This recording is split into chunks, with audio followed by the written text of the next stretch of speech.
Ngayong araw nga guys, samahan nyo kami sa aming part 2 ng aming biyahe. Kaya tara, makitravel tayo. Dito na nga nag-start ang journey namin from Diversion Road going to Batangas, San Jose.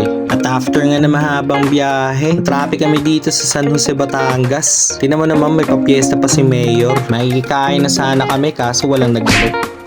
After nga na mahabang pila, binakbakan na kaagad namin ang biyahe kasi malayo pa kami.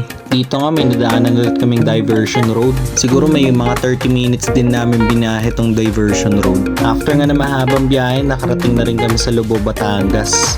After ng 30 minutes sa biyahe, nakarating na rin kami dito sa Brisamar Beach Resort. Dito nga sa video na to, makikita nyo kung gaano ka-aesthetic ng lugar.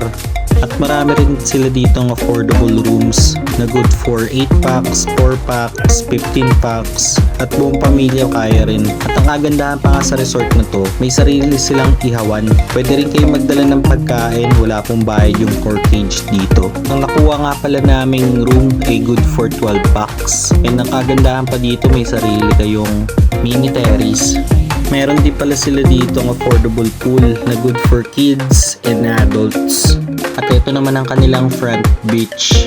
At sa mga magtatanong nga pala kung magkano yung mga rooms at yung nakuha naming room na good for 12 packs, ilalagay ko na lang sa comment section. At dito nga meron pa silang tree house.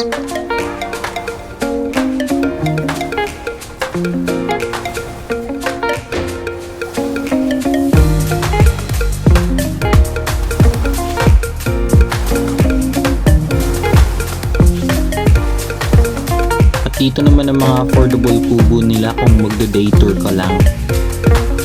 At ito naman ang sinasabi nilang hidden gem. Dito nga ay tatagos kayo sa kabilang resort nila. Bali yung kabilang resort nga pala is under renovation pa siya. Pero okay pa rin siya kasi pwede pa rin kayo maligo. Saka mas okay yung beach sa kabilang side kasi nandoon yung white sand.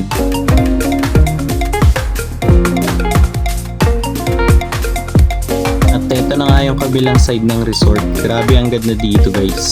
Bali hanggang dito na lang nga muna guys. Maraming salamat sa panonood ng aking video. Sana nag-enjoy kayong lahat. Wait nyo na lang yung part 3.